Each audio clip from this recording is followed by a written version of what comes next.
YouTube channel near you.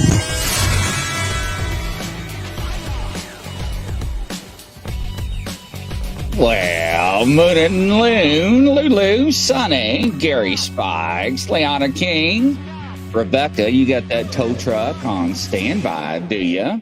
Hello there, Tracy. How are you doing? Doing all right, Tracy? Welcome, everybody. How are you doing, Tracy?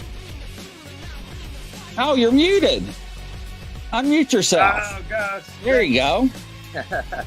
Doing good, man. Enjoying around the 85-degree heat here near St. Louis, Missouri.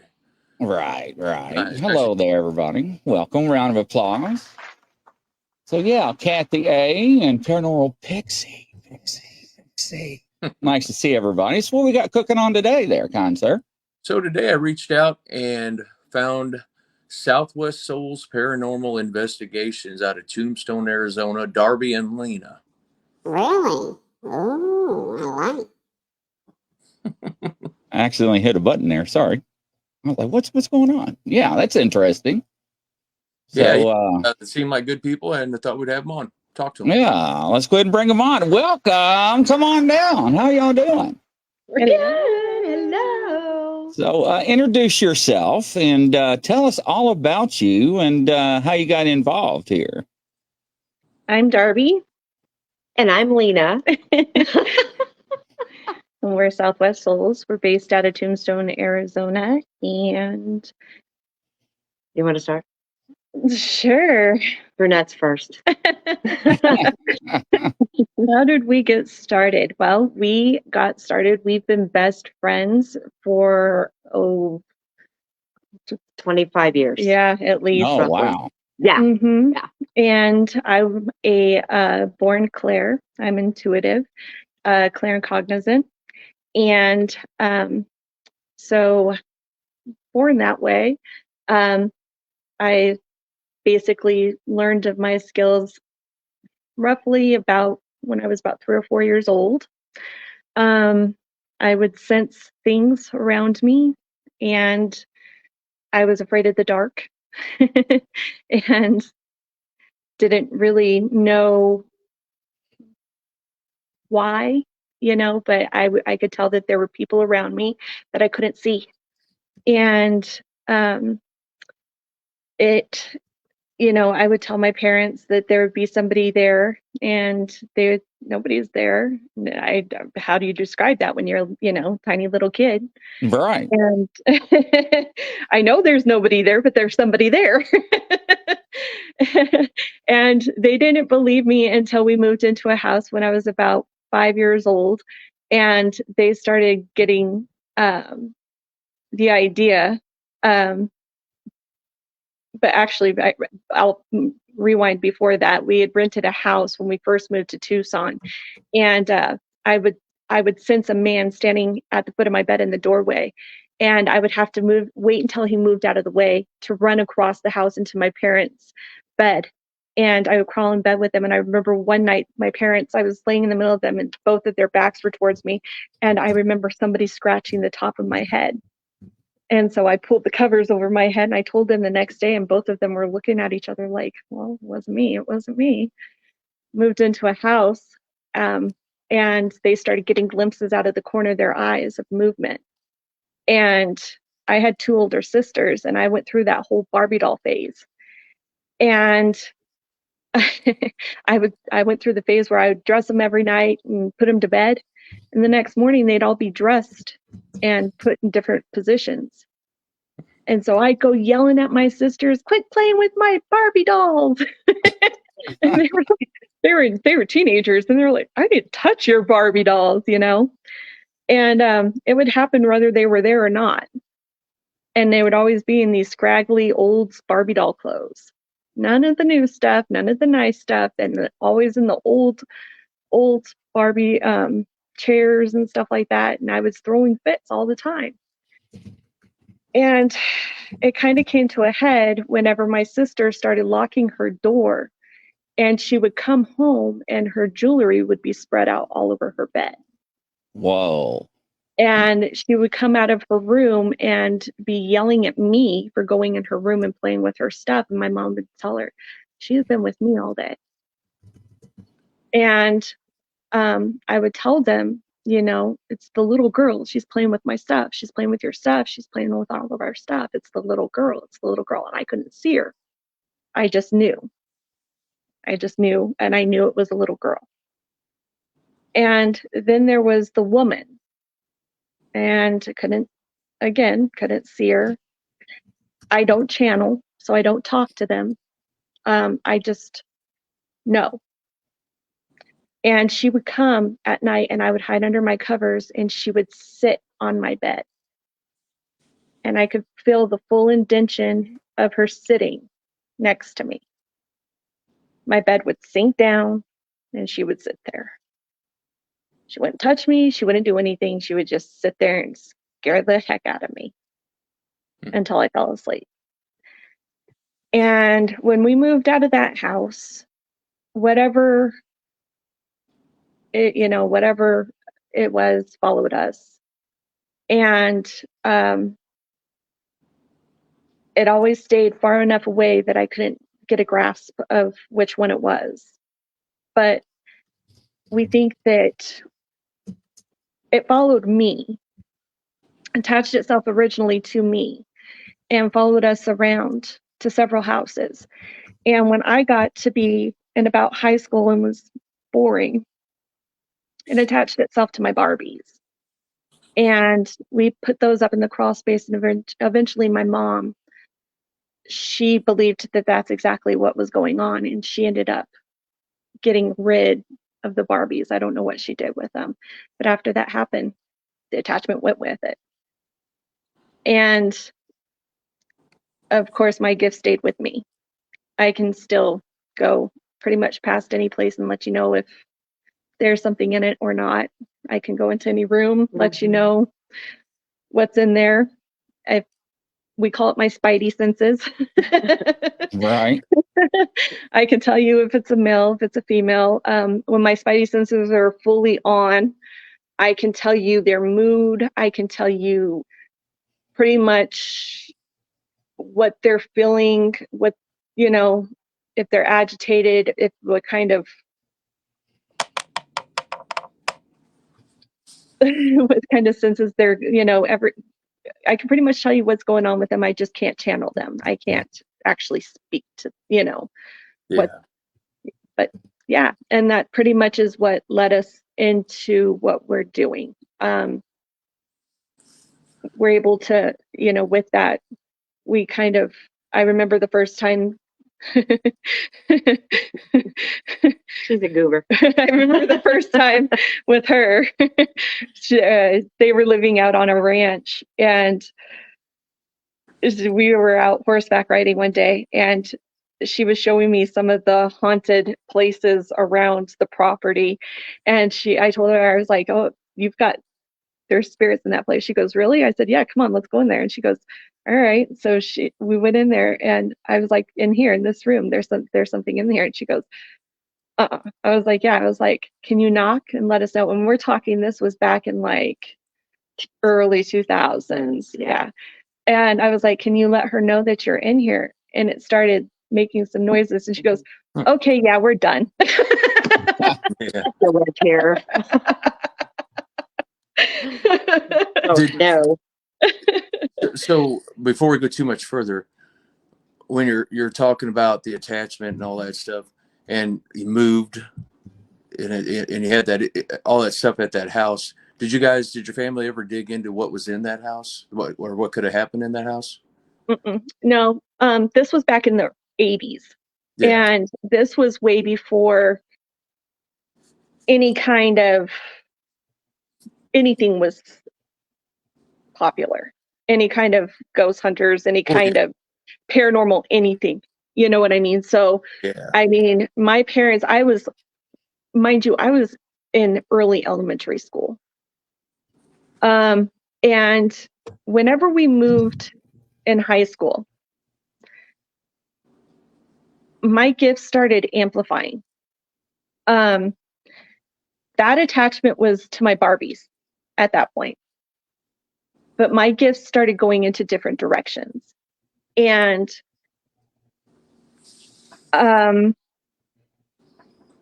this is a different can of worms. But my gift started going into some different directions, and my mom really started seeing what I could do. And we had gone to Las Cruces, New Mexico, and gone through an old barn that had belonged to some family. And we had brought back with us, I want to say this was in like junior high. We had brought back with us a lot of antiques that have belonged to, you'll have to forgive me, I can't remember the name of the company that the family had owned, but it was a cotton industry. And so we had like the old time card punch. We had like the old adding machine. We had, and we still do, it's just out in a different part of, we don't keep it in the house anymore. We had a bunch of like antique stuff out of this old barn. And we had brought it home with us. And I kept telling my mom, I get vibes off of this stuff. I'm telling you. Well, one day I was in blow drying my hair in the bathroom. And the way that our bathroom mirror was, it reflected into the hallway behind us. And I was blow drying my hair, and I saw a man walking through the hallway into the office, reflected in the mirror. And he was wearing like the old fashion International Harvester. That was the name of the company. He was wearing the old fashioned, sorry, it just came to me. He was wearing the old fashioned overalls, coveralls, you know, and he was an older man, and he was kind of hunched down, and I kind of did a double take, like, did I just see what I think I just saw? And I was stopped what I was doing, and I went and looked through my house, entire house. Nobody was in the house with me. I went and looked outside. My parents were both out in the front yard doing yard work. Neither of them were wearing old-fashioned coveralls in the middle of the summer. And I, just to double check, I asked my parents, I was like, did either of you just come in the house? No. And later on, I told my mom exactly what I saw. And she's like, you know, the office, that's where we have all that antique stuff. And I was like, well, you know, this is just what I saw, you know, whatever. As time went on, something, you know, I did have some malevolent stuff happen to me later on. And, you know, don't know if it was something that attached onto me from who knows where, you know, because I kind of feel like when you have a gift, you also kind of wear a light bulb on your head that says, hi, I have a spiritual gift. Attract to me. So I don't know if that was that, or if it could have also been the fact that I was a teenager, and teenagers are also prone to, you know, other things, poltergeists and stuff like that. So who knows what kind of energy I could have been making myself, you know? So who knows? But I also had some other things happen later. So my teenage years were full of fun. Let's just put it that way. So I'm a ball of fun. So, you know, my mom, she got to really get to see what kind of stuff I was capable of. And so she did have somebody that she worked with who, I don't know if she was a medium, I don't know. But she basically had told my mom, look, you've got something that's kind of hanging out around this area in your house. You need to have your husband, because he is the man of the house. He is, you know, he's the owner of the house. He needs to go through and he needs to demand it to leave. I didn't know anything about anything at this time, but apparently my dad said that he felt silly as heck doing it, but he did. He walked through the house when none of us were there, and he demanded it in Christ's name to leave. And it did. We didn't have any issues after that. So whatever malevolent thing, whatever it was that was causing all the chaos, I mean, and when I say malevolent thing, it made the bathroom mirror fall off the wall. My mom was changing the light bulb in the laundry room. She stepped down off the ladder and the entire cabinet fell down off the wall. Big things were happening. It stopped. Gotcha. So, yeah. So along with that, before we go diving into anything further along, so you, Lena, when did you start discovering anything, or have you discovered any potential gifts, or when did you really start getting into the investigating itself, the paranormal field? So mine started when I was in roughly first grade. We moved out to a place in Ohio called Seven Hills Farm. My mom and dad and myself. I grew up in Tucson. We moved out there for less than a year. My first experience out there was my sister. She's 2 years younger than I. We had all been pushed down the stairs. My mom, myself, my sister. We all smelled, and I still remember it even in first grade. You wouldn't think that you would be very aware, but we all smelled perfume down at the end of the stairs. Only the girls, not my dad. My brother was really, really little at the time. He was just born. We had a second room off of the kitchen, and we're all sitting there. It was Christmas time, and the Christmas tree was rocking back and forth. So it would rock like this. Wow. Yeah. And then that house brought a lot of, my mom had found did we lost him? Yeah, it's all It's right. my I'm still talking. here. It's what No. it's my talking. No. It was everything. I do that to people. Just kidding. Just kidding. So my mom found a graveyard in the back of the house, and she wanted to take all the headstones and put them in the fireplace. My dad said she was crazy. Absolutely not. In the fireplace? She wanted to mount the headstones into the fireplace. Like, make something pretty with them. yeah. No. So after we left that house, there's stories. I could write a book this thick on my life, but a lot of it had to do with when we came back to Tucson when I was little. Everything from porcelain dolls flying off shelves, and only the hands and feet would be severed. Things would pet my head. Something would pet my head, and I tell it to stop, and it would stop immediately. As I got a little bit older, I've always seen things. I've always heard things, And then as I got older, I noticed I'm a mom. I'm a mom of 4. I have 4 kids. Okay. That once I had my first child, that kids started to show up. I could hear kids running. I'm not eating dinner at your house. I know. No. I'm used to it now. Kids running, kids talking. One of the most surprising experiences I've had is my youngest daughter when she was first born. We lived out in Lexington, Kentucky, out in this old metal house, like some kind of kit house. We're at Lexington. I just moved from Lexington. Did you? Out Yeah. Golden Chance Farms? Yes. Yes, that's where I lived out there, Golden Chance Farms. And we had, my little one was just born, and I'm sitting in a rocking chair, and it's like just 2 bedrooms, and I can see my husband sleeping and my other 2 kids sleeping, and I'm rocking, and I heard, "Mommy." And I look in, and I'm like, "Yeah." No one said anything. I was like, "Okay." So I continued to rock her, and in front of me, as loud as you could hear, you heard, "Mommy." And I almost threw my daughter up in the air. I get goosebumps still talking about it because we had no internet. Nobody lived out there near us. And I started screaming for my husband, like, "Oh my gosh, Sean." I was freaked out. So things like that have happened to me. So I am learning. I've discussed abilities with people on the trail of empath because I can feel things.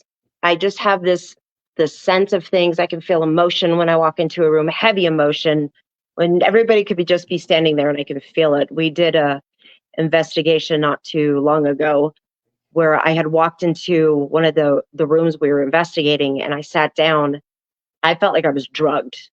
I felt literally like I could fall asleep right there. I had to get up and leave after about 5 minutes. I couldn't handle it anymore.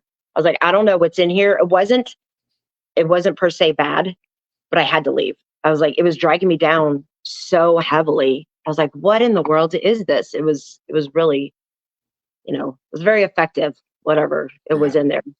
So that's some of my story. I could tell you stories. We don't have enough time for that unless you have 10 years for all the stories I have. So you guys have both told us how you kind of got into it and how your earlier lives were.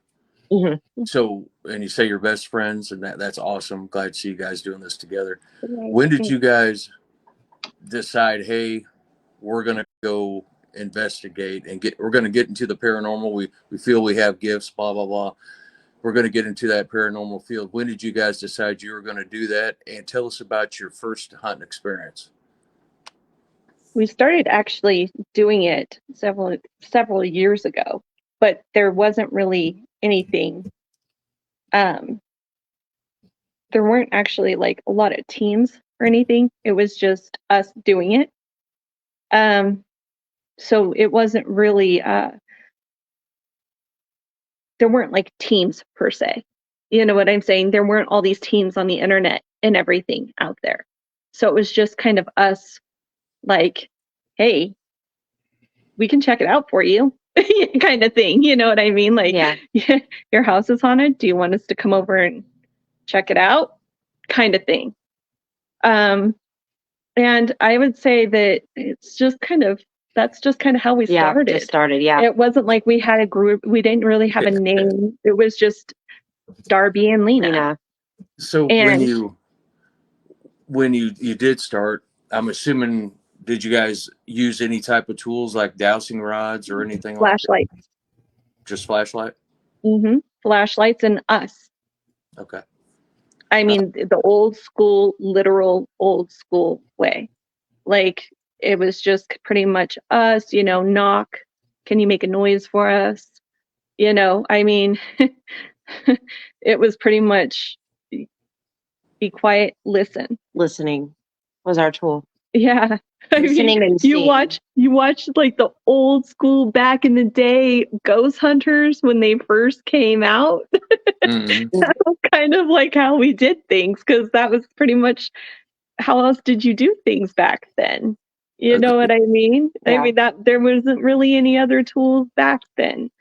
That's pretty much what you did, is you listen. And we had my spidey senses, if you will. And that's about it. So your main evidence at that particular time was the knocks, the things that you were asking the spirits to do, right? So that's awesome. Yeah, I mean, because there wasn't really anything else. It was pretty much, people think that there was something going on. I mean, it was pretty much, well, you're right. Literally, yeah. I mean, so then you fast forward, and as you're starting to do things, word, I would assume, was getting out that you guys were, able to come in and investigate.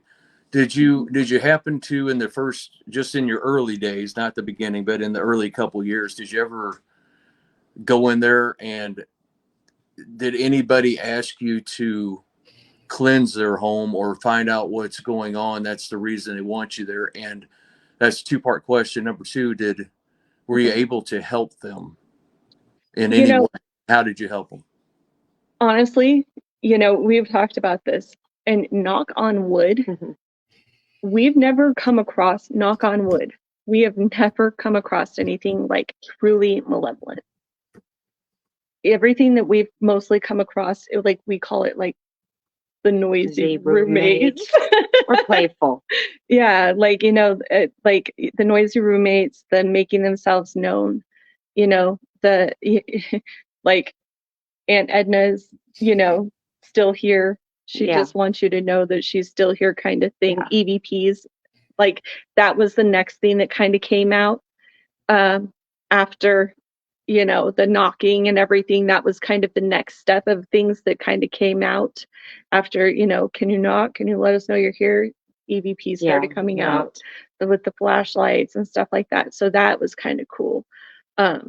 See, it could have been out. We didn't catch up yet because we were so involved in just she and I, doing things, calling each other up, going to places, seeing things that, they say this is haunted or helping people out.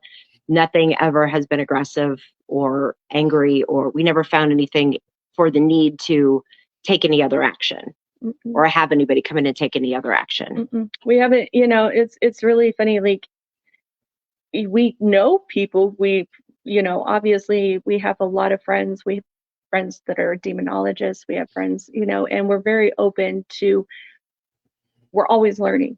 That's our biggest thing. Mm-hmm. We're always learning. We're, ourselves, we're Christian, but we're open to all practices. We have friends that are in all practices. Yeah. We have one of our good friends is Native American, and he, so obviously his practices, he's opened our eyes to a lot of things that we had never even thought of before. Yeah. But ourselves, like, the last thing that we jump to is a demon. If it's anything, it's probably somebody who's angry. Something has changed in their environment. Mm-hmm.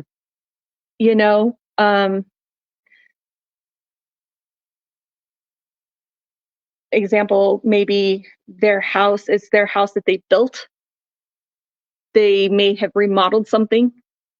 They may have changed something in their environment that they don't like. You know what I'm saying? And they just they want to be known. They want it to be known that they don't like something. That there's something that's been changed that they don't approve of or something. You know what I mean? So it's not usually, we haven't, knock on wood, we haven't encountered anything that's truly malevolent or truly there to harm anyone. Right. Just people who are scared, uncertain, have fear, obviously, as we all did when we were younger. And if you don't get into this, or you're not really aware of this field, then obviously you're going to be scared. You don't know what's around the corner, and things that were told to you growing up, etc.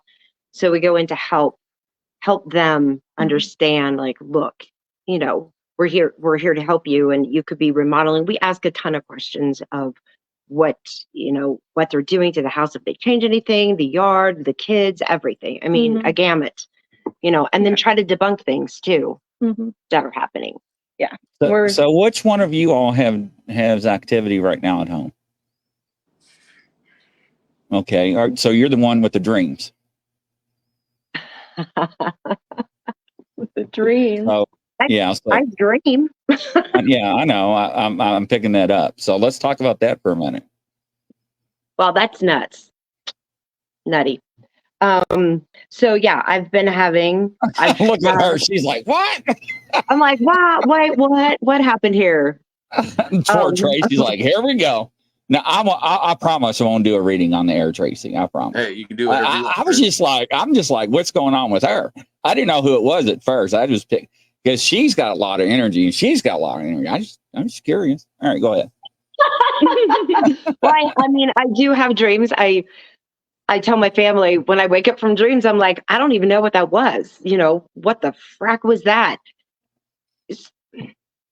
They're always, I don't know, they're askew. I don't even know how to say it. They're just, have you ever talked to her about your dreams? Oh, yes. I've talked to her about everying. I break up thumbnail. Are you kidding me? We talk about things we should not be talking about to anybody. And Val's like, Grizzly knows. So yeah, I didn't. I've been sitting here like, should I ask or should I not ask? Yeah, like, please ask away. We are open to whatever questions you have. But no, it's just like there's a lot of questions that are not answered. That's why I was asking. Yeah, there are dreams. I've actually had one dream. I don't get scared anymore. Nothing scares me. in the paranormal field. Nothing. I did have a dream. It sounds weird, but it was, I'll make it as short as possible. I was in this dream. There was a clock on the wall. I kept looking out the window. There, like the clock kept changing time. Family kept showing up, but I kept looking out this window and the clock at the same time. And in my dream, I could feel like this energy, this really, really ominous energy in my dream. And I remember waking up and I was so petrified after I woke up. I kept the covers over my face and closed my eyes and prayed because it felt like whatever was in my dream was in the room and it was affecting me. It was coming in and messing with me. So I've had, yes, that was pretty terrifying. I don't get scared. As far as the paranormal stuff, as I said, I almost always have something around me because whenever you have gifts, like I said, it's almost like you have a light bulb on your head. Right. Yeah, absolutely. So that could be me. I mean, we have a thing where when we leave almost every place we go to, we say, don't follow us. You're not allowed to come with us, Yeah. Right. But But her dreams are trying to tell her something, and I don't know what they are because you got a lot of unanswered questions. And it's referring to something from your past that is trying to tell you something. I don't know what it is. It's showing me a lock. And when it's showing me a lock, it's something that's private. So that's why I was asking.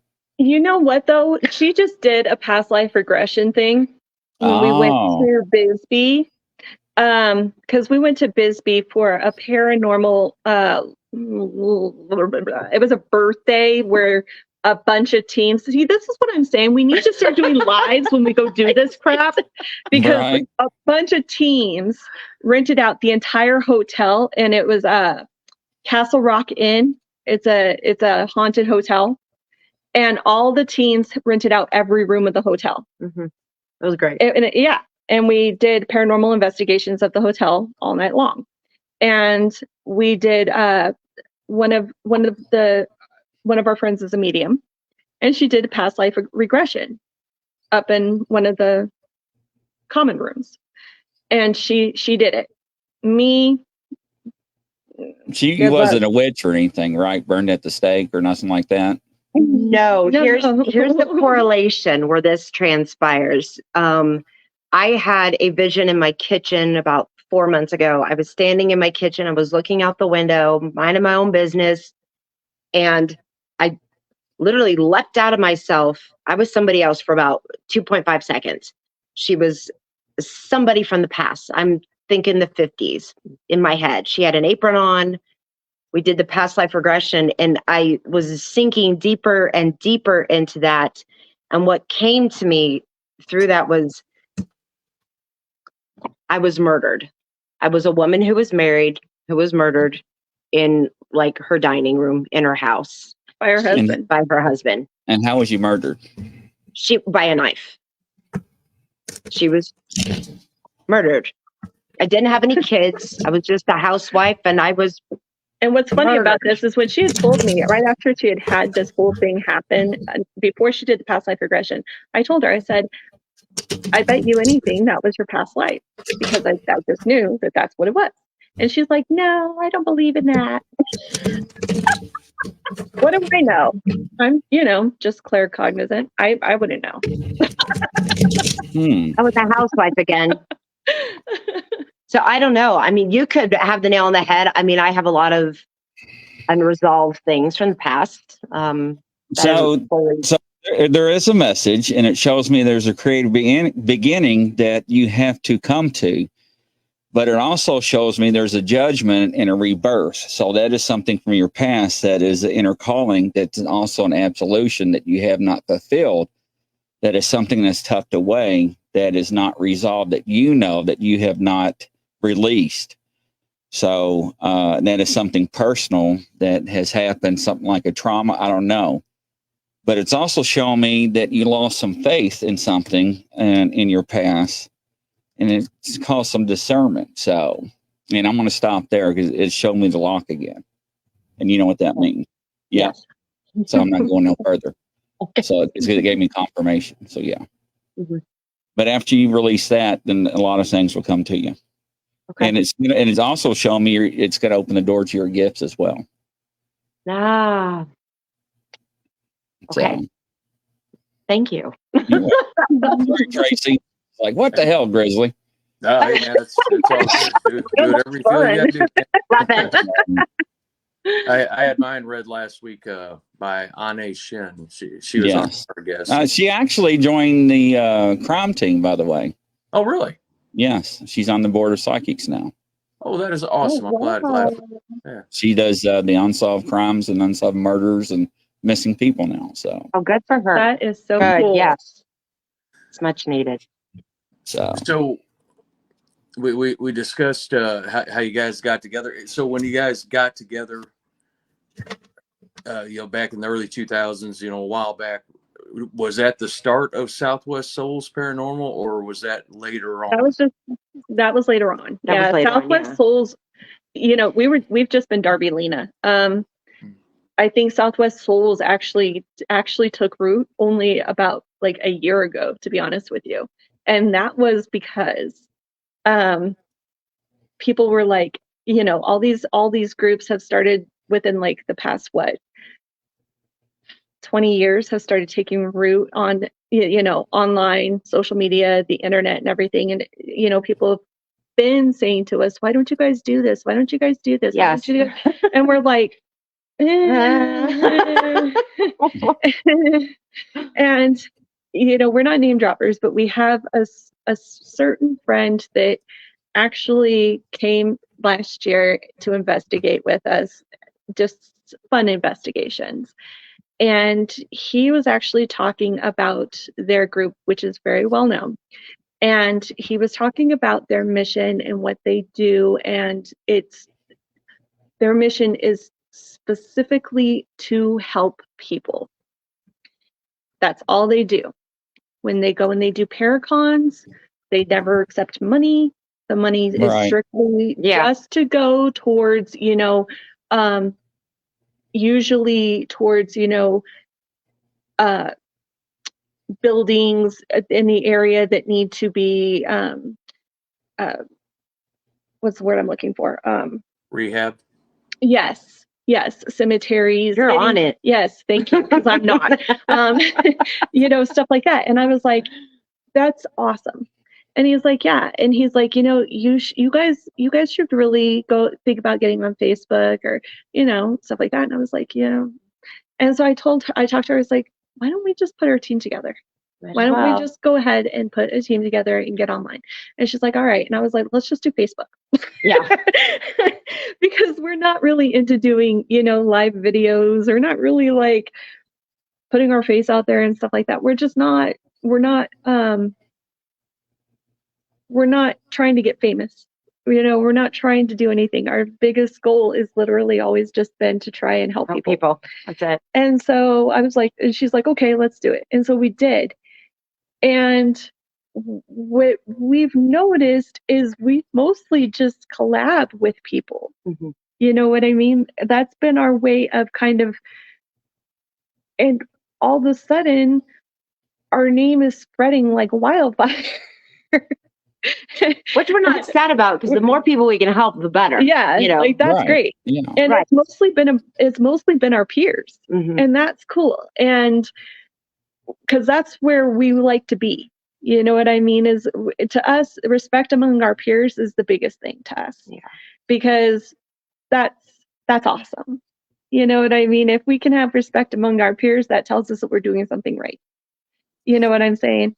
And so that's really heartwarming to us, actually. Yeah. And so it has. That's a cool thing about the paranormal field, right? 85% of the people are out there to help people, spreading positivity. But just like every group, there's always a small percentage that, kind of negative and take the wrong turns and bring the wrong light to the community. Wouldn't you agree, Chris? Yeah, absolutely. We're the last people that you're going to see walking around with the camera saying, subscribe, like, and share. I mean, and don't get us wrong. We love those girls too. You know, those people. They're like, we think they're the cutest, but that's not what we're in it for. Yeah. You know what I mean? That's not what we're in it for. I always say there's enough ghosts to go around. Yeah. The entertainment value is good with some people, you know, but yeah, and there's a few out there that kind of, you know. Anyway, so you said, what'd you call them, noisy roommates earlier?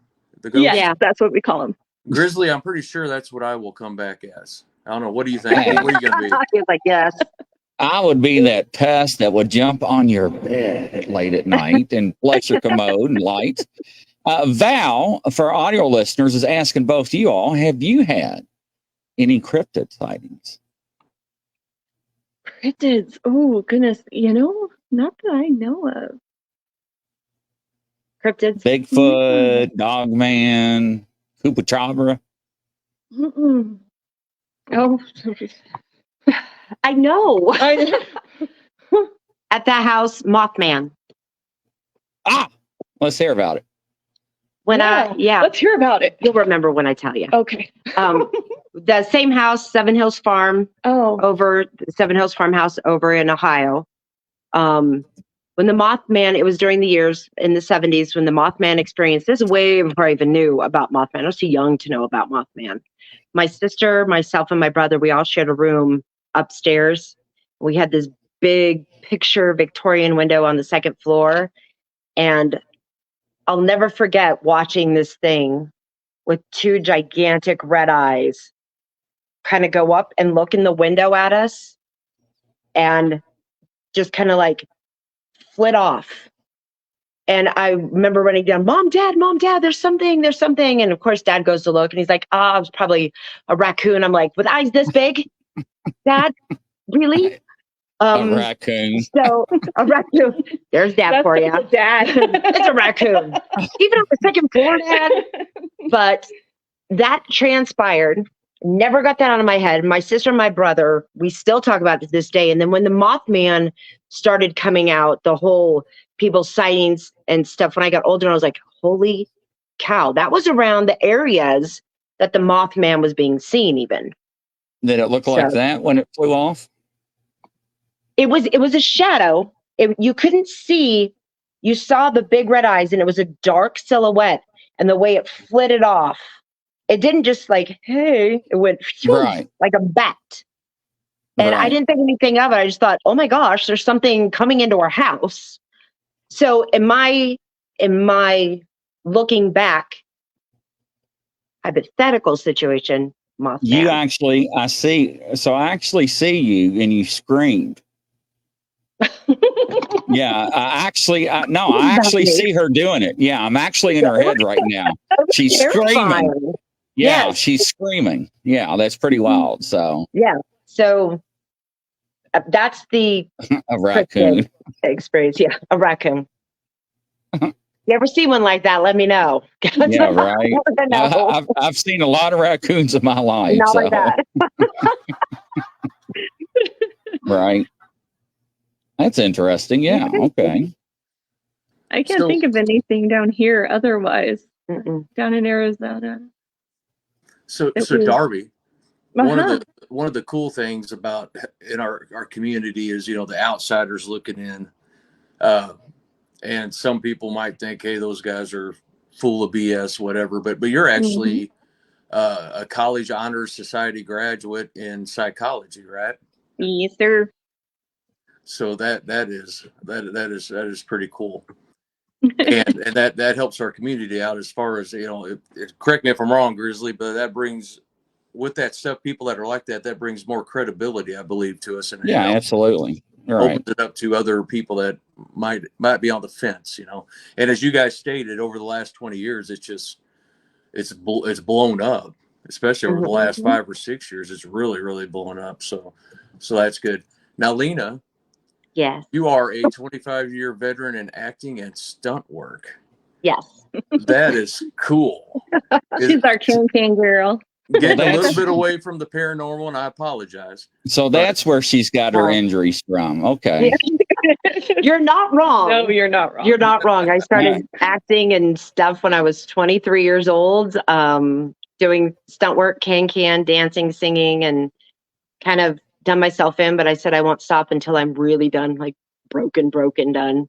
It's just too much fun. I love it. I love acting and performing. Yeah. Yeah. And when you investigate with us, you see that we're goofballs.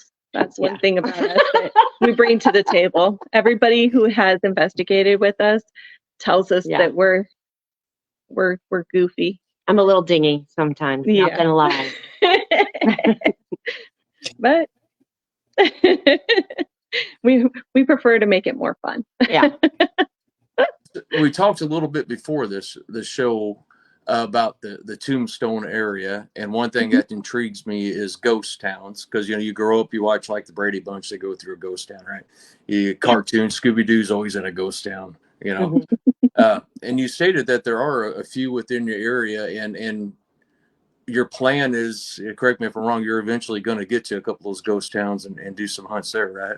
Mm-hmm. Yeah, but there's two different types of ghost towns too that I kind of want to make clear. Okay. There's the types of ghost towns that have not been occupied. Yeah, that are pretty much ruins. And there's ghost towns that are, like Boulder City, or like, even more fixed up, like Tombstone. You know what I'm saying? Or like Jerome, where people actually live in them and have, fixed them up and have occupied them and have actually made something out of them. Yeah. So there's two totally different types of ghost towns. Mm-hmm. Like Boulder City, yes, they have fixed it up. There's actually people who actually live on the ground now, caretakers and such. And you can actually visit it and go through, into the different buildings. They don't actually live in the buildings, obviously, but, they have fixed it up. But then there's the other types of ghost towns that are like Gleason, that are just ruins. They're not anything that, places like Ready Arrested Decay. Mm-hmm. Ghost town, Arrested Decay, you pay to go in, kind of thing. And I'm sure they let you do ghost hunts there, but there's even ghost towns out here that are just, they've leveled or flat, but it's still, the town, you can still see where the foundation of the town was at one point.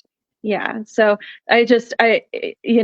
some people, I just want to make that clear, only because like I have some family that's from New York, and whenever they think of Tombstone, they were actually literally picturing tumbleweeds going down the street. They were not thinking of what it is now, where it's like they've got gunfight shows. They've got, the part of Allen Street is actually roped off to where you can't drive cars down it. They actually have the carriages with the horses that pull up and down the street. But there's the actual stores are occupied. There's actual stores and stuff like that. But then there are places like Gleason that there are tumbleweeds actually going down the street because they are not occupied. They are, So that's the only reason why I wanted to make that clear, is that there's two different types. So is there a bucket list item for you guys that you'd like to investigate? No, there's so many. What would be your epitome of investigations, Well, I visited one of mine. I have this, I wouldn't say obsession, it might be right there, with trauma, like death, but death from the past, not recent. But death, Pompeii, Titanic, Lizzie Borden. I don't think you should go to the Titanic, though. I don't want to. Mm-hmm. We saw what happened. Yeah, I think that's a good idea. So things like that. That's where I went. I visited the Lizzie Borden. I would love to stay the night. I know it sounds probably cliche and everybody wants to go there. But I would love to stay the night, and 2 nights, 3 nights. I don't care. Just give me forever. And I'd stay there and do it. Because it's amazing. It's sad, but it's amazing. I don't know. Where? Lizzie Borden. Oh, She- she lost me for a second. That happened. Where do you want to go? Where? Everywhere. A lot of places. I don't know. There's a ton. There's a ton of Oh, places. that's awesome. One of mine Yeah. was the catacombs, and I went last year to the catacombs in Paris. So that was cool. Ooh. Was it good? Yeah, it was good. It was very interesting. It was cool. I think I would like to do I want to do the what is it, the 28 Days Haunted? Oh, Yeah, But the up, Netflix. Yeah, the Yeah. Netflix show. Mhm. yeah, there was Captain Grant's, and then there was Yeah, but I don't want to do those. I want to do my own. But I want to do Oh, I she would wants either her own. yeah, I would either do the Queen Mary or Winchester. For 28 days. Please. What about you, Grizz? What's your bucket list? I don't know. I may want to go to the Franklin Castle. Oh, Ooh. yeah. That's a good one. Yeah. hmm You know, though, whenever I was in Florida, and we went to St. Augustine. Mm-hmm. There's a lot of good places in St. Augustine too. Really? Yeah, like I could spend a month just alone in St. Augustine. We spent a week there, and that wasn't enough time. Yeah. St. Augustine is one of the neatest places, especially the lighthouse. The St. Augustine Lighthouse, if you haven't been there, I highly recommend. That is definitely a place to investigate. Gotcha. Yeah. That's definitely a cool place. I'd also wouldn't mind doing the Myrtles. Yeah. Okay, there. That's number 2.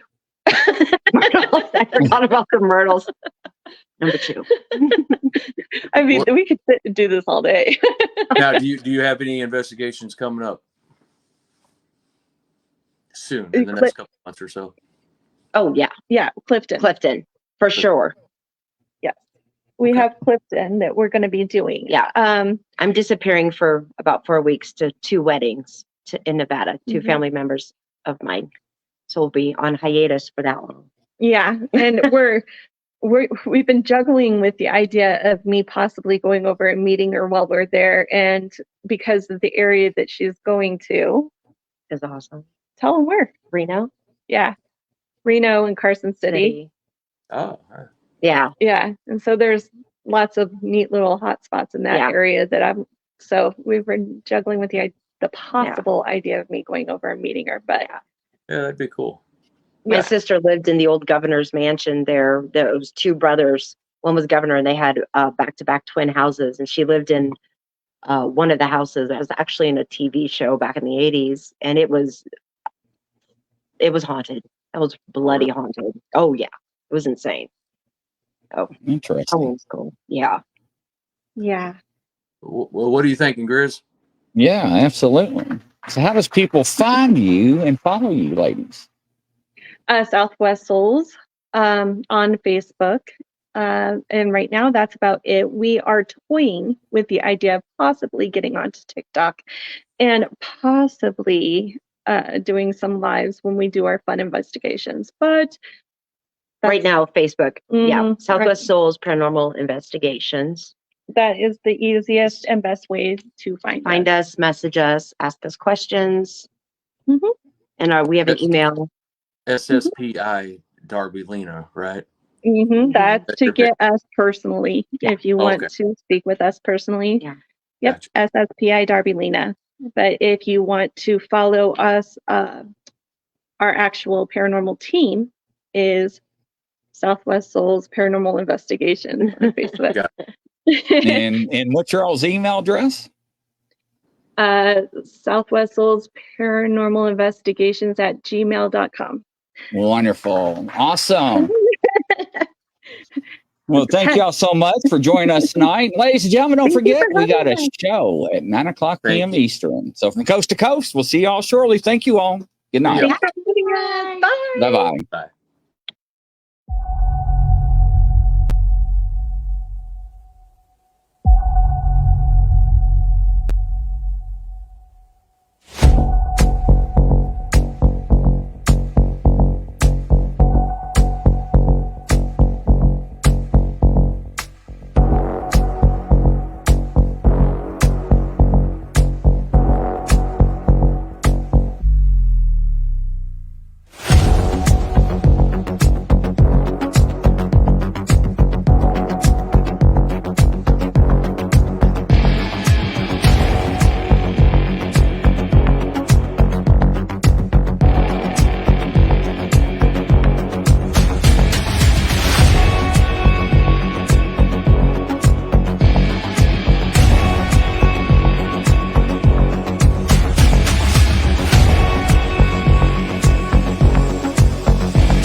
Coming to a YouTube channel near you.